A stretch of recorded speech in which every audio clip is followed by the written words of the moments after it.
Hello everyone, how are you doing? This is MD Tech here with another quick tutorial.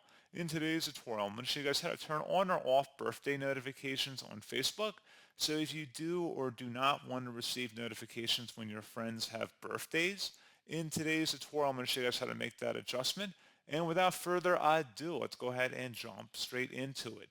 So all you have to do is open up Facebook if it's not already open, and then select your profile icon at the top right versus account. Go ahead and left click on that, and then select settings and privacy. And then underneath settings and privacy, you want to select settings.